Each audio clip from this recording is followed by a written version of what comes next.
Welcome to today's episode of Beauty Revival, where I'm continuing my little manifestation series. And today I'm talking about I danced with Prince, then manifested 27 A-list celebrities, and then Zendaya on Dancing with the Stars. So those are three really epic stories that I'm going to share with you. I hope that you'll like them. I hope that you'll learn something from them. And the basic theme behind all three of these stories are, I call it like a heart manifestation, because all of them I did for someone else, and we're all capable of doing this. And I feel like the more stories that you hear from me, maybe I will activate you. Yes, I am an activator. So I'm a reality activator. So the more you listen to my stories, the more likely you are to start doing the same thing. So it's pretty exciting. Okay, so I'm going to start off with my Prince story. I am not a big fan of Prince. I like some of his songs. I've never been like, oh my God, Prince. But one of my good friends was a huge Prince fan. And so he was in town in Phoenix at the Celebrity Theater, I think. And she asked me if I wanted to go to the concert. And I was like, I didn't really want to go, but I said, I will if you want to, but we couldn't get tickets. And so she said, can you just manifest getting us tickets? Because she's been on trips with me and saw me do all kinds of stuff with the Oscars. And I talk about it in earlier episodes, as well as in my upcoming book, Beauty Revival. There's lots of funny stories. But so I was like, okay, let's just go down there and I'll manifest getting us tickets. And so we drove down to the Celebrity Theater and parked and went to the venue. And usually there's scalpers outside, people trying to sell tickets. And for some reason, there was just nothing, no tickets. So we hung out there for 30 minutes, 45 minutes, and I just felt my powers weren't working. And so I just said, I'm sorry. I did my best, but wasn't happening. We left. And there's this theme of this too. I feel like so many times it's like the manifestation hasn't caught up with your reality yet. So sometimes, as long as you don't plummet into depression or into a really bad energy vibe, thinking it's not possible. But I also didn't really care. And I think that was part of the power too, because when you want something really bad, it usually does push it away from you. Whereas the more unbothered you are, whether you get it or not, the easier it is, I feel, to manifest it. I was like, sorry, I was relieved. I didn't even really want to go. So as we were walking back to our car, a block or two away, right before we got to the parking garage, this guy comes running up to us and he's, did you girls want tickets to Prince? And we were like, yeah, we did. So he gave us 2 tickets. So we were like, woohoo, we did it. We turned around and went running back to the venue, and we're trying to get there because it had already started and we could hear him singing. And so we went in and got a drink, and there was, I don't remember the exact seating, but there's like a big area in the front, I forget what it's called, where everybody can stand and dance. And so we went right down to that lower level, and we weren't there but 3 minutes before this guy came up to us and he was like, follow me. And so we followed him, and literally he took us right up these stairs behind the stage and then out onto the stage. So within 5 minutes, we are on the stage with Prince. And literally the guy had said to me right before I went on stage, I didn't even know what was happening. He said, don't look at him. And so we weren't allowed to look at him.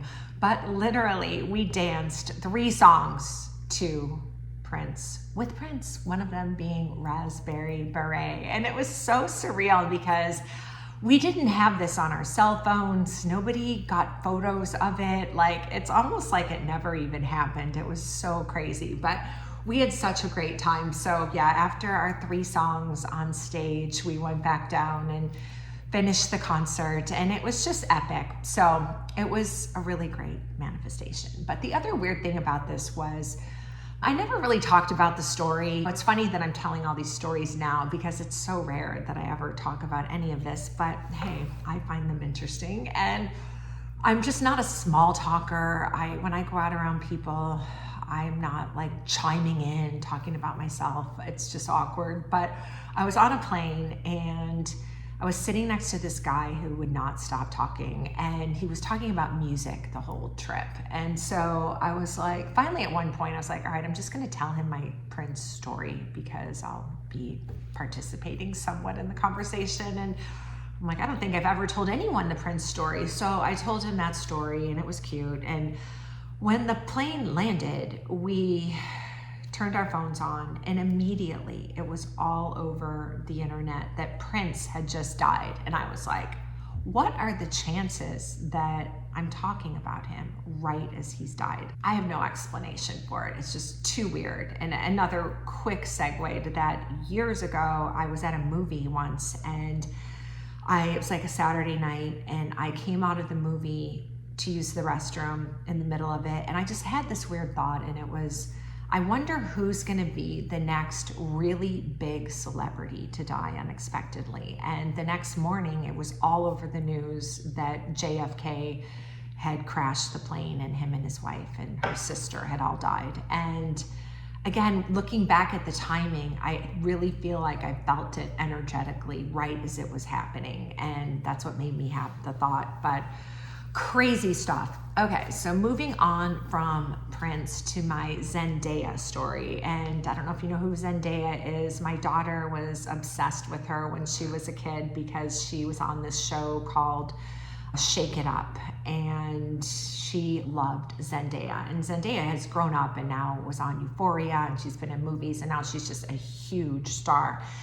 And I was invited to be a sponsor of her 16th birthday party. And there was some like mansion in Beverly Hills, and she was having her birthday party there. And if you wanted to have your brand there and be a sponsor, you could. And I was like, okay, I'm gonna do this so Ellie can meet Zendaya. And so I was set up to do it, but then something happened where I couldn't do it that weekend. I was literally moving across the country, and it's way too long of a story, but it was one of these things where it just lined up where I couldn't do it. And that's not how I normally do things. I don't ever cancel things. It's just not my way. But I had to tell my daughter that we weren't going to be going, and it killed me to disappoint her. And so she was really upset, rightfully. And I just said to her, I promise you, there'll be another opportunity to meet Zendaya. And I just said it from my heart, and I meant it. And I said, I promise you. And my words, I spoke my words. So lo and behold, the next season of Dancing with the Stars, they announce who all the dancers are, and Zendaya was one of the dancers. And so I have an in with Dancing with the Stars because they used my products on the show for many years, my beauty ammo, and which I'm going to tell you about at the end of this episode. I wanted to tease it in the beginning because I'm going to talk about it with my third manifestation story, but it is my biggest beauty secret and my Hollywood secret weapon, and I'll tell you a little bit more about it at the end if you want to hear why all these sets and shows and super famous people are requesting it, because yeah, it's unique.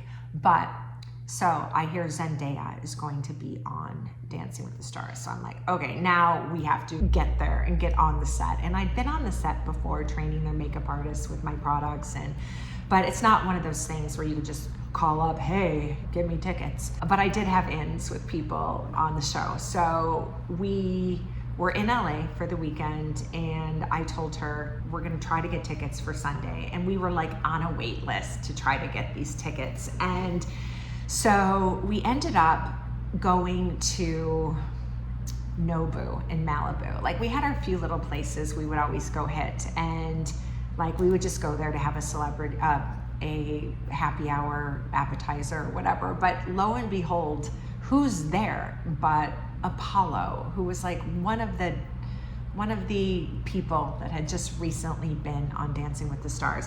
And it's weird because we were driving down the street in West Hollywood, and we saw Max's brother, and I'm forgetting his name, who's also one of the professional dancers on the show, just like walking down the street. And it was like we were already like pulling in the manifestation by running into these different people. And I think I even ran into Max. I have a photo up right now of Max and I had ran into him at Nobu. And it may have even been that same weekend, but we still didn't have tickets to the show. So we were waiting like up to the last minute, and lo and behold, they called and said, we have tickets, you need to be here by this time, blah, blah, blah. And I remember Ellie changed her outfit like in the car, and we were so excited, and we ran to get there and get our tickets. And we got to meet all the dancers who were amazing. One of them gave Ellie his Dancing with the Stars robes, and everybody, all the celebrities that were on the show. But we got to meet Zendaya, which was the most amazing of all. And she could not have been nicer. If I can figure out how to put the photo up here, I'll do that, or maybe try to put them below. But she could not have been sweeter. And my daughter Ellie was like hugging her, and she was crying, and it was just the most epic, most beautiful thing ever. And I cannot tell you how nice Zendaya was. So that was super cool and amazing. So my third story I'll tell you is another like epic A-lister story. And I was again in LA for the weekend, and there was a salon that was carrying my products in Beverly Hills, and they were having a grand opening party, and it was like outside in their parking lot and inside of the salon. And they had said that Gwen Stefani was supposed to be there. And so I brought Ellie with because she was with me for the weekend, and we were just super excited to see Gwen Stefani. So we were at the party, and we're mingling and talking to people, and there were different areas and places and things you could do and go. And it was starting to get late, and we had just never seen Gwen. So I was like, finally I asked someone, do you guys know for sure if Gwen is really coming? And they were like, oh, she just left.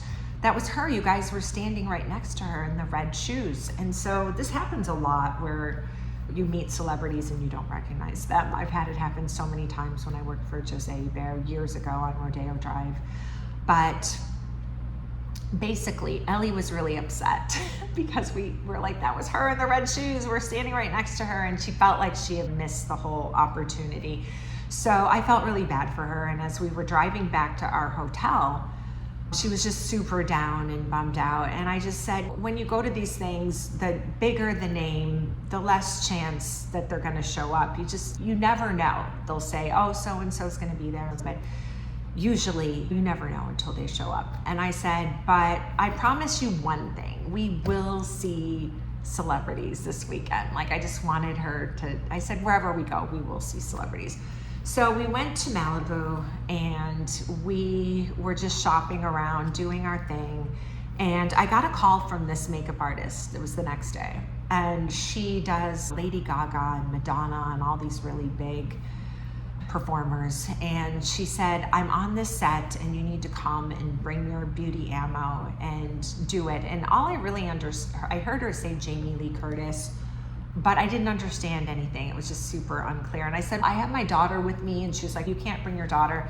And I think Ellie was maybe like 11 at the time. And I said, then I can't come. And she said, no, just bring her, and she could just sit and wait, and I'll have somebody come down and sit with her while you come up. I just want you to do your beauty ammo on all of the actors before the makeup team does the makeup. And so I almost said no. And I was like, all right. So I said to Ellie, we got to go back by the hotel, change, grab my stuff, and head over to this set. And I had the address, didn't know where we were going. I think back somewhere more towards West Hollywood. And as we pulled up, there was like all these trailers outside, and we were like, wow, I wonder what this is. And so as we get out, right away, we saw Brad Pitt and Kevin Bacon. And we were like, oh my gosh. So this girl came down to bring us up, and she said, I was like, wow, we just commented on having just seen Brad Pitt and Kevin Bacon. And she said, yeah, I just gave George Clooney his coffee. I was like, wow, this is crazy. So they brought us up to this set, and it was actually 27 celebrities, and they were doing this play called Proposition 8, and it literally was Brad Pitt, George Clooney, the whole cast of Glee, Martin Sheen, Kevin Bacon, John C. Reilly. I mean, there was 27 just huge names. And I had to do beauty ammo on all of them. They had 5 makeup stations set up with all the makeup artists, and I just had to go around and prep everyone with my beauty ammo kit. And so they did end up letting Ellie come up, and she got to, we were like on this stage, and there was like where people were hanging out with the food right down below, and then there was an actual different place where they were shooting this place. So Ellie got to sit in on all of the rehearsals. She was the only one in there, and it was directed by Rob Reiner, and there was a couple other producers. But so she started texting me from in there saying, oh my God, Brad Pitt and George Clooney, and she's like, I'm texting my friends and no one's gonna believe it, and she's like, I need to get a picture. And I'm like, there's just no way. It's just not, it's just no. I'm like, there's just no way. And so she was just really working me. So I said to one of the female producers, I was like, hey, is there any way my daughter can get a picture with Brad Pitt and George Clooney? And she said, I'll tell you what, she just needs to ask them herself. And I was like, okay. So I was still up with the makeup team doing the makeup, and they were down below, not far away, but it was Brad Pitt, John C. Reilly, and George Clooney all talking to each other in a circle. So I said to Ellie, you have to ask them yourself. And so she went down there and was like, excuse me, Brad, could I get a photo? And she was like, my mom's up there with the makeup team. And it was super cute. And I'm like waving from up above, and Brad's, sure, no problem. And I came down and was the photographer, and I got a great shot of her with Brad, and then a great shot with George Clooney. And they were both up for Oscars against each other at the same time. So they were like the 2 biggest actors in Hollywood, both up for Oscars against each other. So we didn't get a picture with John C. Reilly, but I just didn't want to push it. I hope I didn't offend him, that we didn't want his picture. But anyways, yeah, that was pretty epic. And I look back at the coincidence of it, and was it really a coincidence? I've talked to a lot of other people that say, gosh, I go to LA and this doesn't happen to me. So I do believe it was because of me speaking it with my words and saying it with my heart and doing it for her. I just really wanted her to have that experience. So it ended up being incredible. And a couple other really quick things I'll share when it comes to the heart manifestation.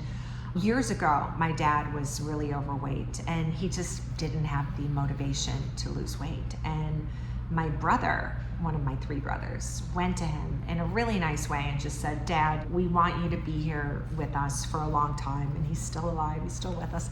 But I'm just super concerned about your weight and your health, and I want you to lose the weight. And so literally, because my dad was approached that way, I have such goosebumps right now for it. My dad just was like, okay. And he started walking the stairs at their neighborhood park, whatever it was. And he dropped like 100 pounds, something crazy, a large amount of weight. And it was never about willpower. Like, he didn't do it for himself. He did it for my brother. And I like to share that story because it's a good way to approach things if you want to get around the whole willpower thing and just do it out of love. When I say your heart, I'm talking about out of love. And another super quick demonstration of that. Years ago, I used to have wolves, and literally I had a female named Chili. Chili Pepper was her name. She was beautiful, and 87% wolf, the rest Alaskan Malamute. And we actually had one of the wolves also from the White Fang line of wolves, and we bred them, and it was amazing. We lived way up in Carefree, Arizona, and had this huge wolf den and had all the wolf cubs, and it was just amazing. But my female, she was my everything. Oh my gosh. And we had moved, and she was just so smart, too smart. She could undo double bungee cords on the front door and go find me like at the country club where we were having dinner. Anyways, she ended up dying unexpectedly, and it was just horrible. It was horrible. I literally went out the front door and ran down the middle of the street crying. It was really horrific, and everyone that knew me knew how much she meant to me. And even one of my cousins flew across the country to be there for me. And I had flowers all over like it was a person. It was just devastating. But I had to know that she was still with me. And this was like one of my first steps into like my spiritual path, and I just needed to know for sure that she was in heaven, that I would see her again. And I'd had this energy healer person come to the house and say, oh, she's still all around you. And I was just like searching, wanting to know that she was still with me. And so I read this book, and I was researching books on all of those subjects, and I ordered this book, and I thought it was on like animals in the afterlife, but what it really was, the story about, not story, it was like a documentary style book on the horrors of abuse that animals go through for us to eat them. So right then and there, I just became an animal advocate, and I was like, this is it, I'm giving up meat, and it's going to be a tribute to her. So that year I gave up eating meat, and I've been a vegetarian ever since for 30 years. And my daughter also was born and afterwards, and she's never had meat in her life. Not that I've ever even had a conversation about it, but that's just how I raised her, and she still adheres to that. But when people would ask me like why I went vegetarian, that's why. And it was one of those things like when you read a certain book and you can't unknow knowledge. So it was never really a willpower thing where people think, oh, I just can't give up my blah, blah, blah. It was a heart thing. I did it out of love for her. I made the decision and I did it for her. And I never once felt, oh, I'm really craving a hot dog, or gosh, the only thing I miss are my mom's meatballs. There was never a single instance of missing meat. So I just think it's an interesting way to go about it, and maybe something to notice. Maybe you've done it yourself and you didn't really realize that's what it was, and that's why it was so powerful, and more powerful than trying to do things through your willpower. So anyways, that's it for my little 3 stories. And then just to wrap up, I'll tell you a little bit more about my beauty ammo kit. It's my firstborn child out of all my products. I created it in Arizona to solve the problem of concealer, powder, foundation, creasing, caking. Every woman would walk into my spa with their makeup stuck in the crow's feet, and I was just like, if I can't make their skin look better, what is the point? So I won't bore you with the super long story. It's there in an earlier episode probably, but the first step is a leave-on collagen eye mask. It's just massive hydration with collagen and shea butter. So you put it on in a thick layer. I have so many celebrity makeup artists that use this, and it's all through word of mouth. I used to do the Hollywood makeup artist union meetings where all the top celebrity makeup artists and hairstylists come, and I got it to them, and they would get it to all of the actors and people that they're working with. So a lot of it has been word of mouth just through them. But the second step is called line putty, and it's like spackle. And they're both all natural. It took me like 8 years to find a chemist who could make them work as good with all natural formulas, but it's like a putty type consistency. So I call it spackling. So when I get invited onto sets to do it on people, it's just to fill in any little lines. You know, the line putty works really well over the collagen mask under the eyes and above the lip for lip lines. And then the third step is my all natural color adjusting. I call it my supernatural concealer, and it just covers really great. And if you have those steps underneath, you could use more concealer, get better coverage, and not worry about everything creasing and caking. So that's the Beauty Ammo Kit. They use it on Dancing with the Stars. They said it made Cloris Leachman look 30 years younger, which was a great compliment. Even all the judges, Lenny, Bruno, I know Lenny has passed, but Bruno, Carrie Ann, we got to sit behind them. I forgot to mention when I took Ellie to the show, it was so much fun. It was so exciting. So my Beauty Ammo Kit is available on my website, nbyork.com, and it comes with an instruction sheet. The products are numbered 1, 2, 3 right on the jar. And I think there's even a video tutorial there. So I hope that you will subscribe to my channel if you want to get more videos. I'm going to be doing a quick 5-minute makeup video next. It's so long overdue. I meet so many women out at events, and I just want to make sure that everybody knows what they're doing with their products, or even if you were to buy the Beauty Ammo Kit off of a video, I want to know that you know how to work it correctly. So it comes with the instructions, plus I send out additional videos, and I'm going to keep them up and going. But really just 5-minute makeup, things you could do quickly and easily, and basically for women that know who they are. So if you're here, I thank you again. If you think that this episode would bless anyone else with any of these tips, please forward it along. And I hope I will see you next time on Beauty Revival. Thank you.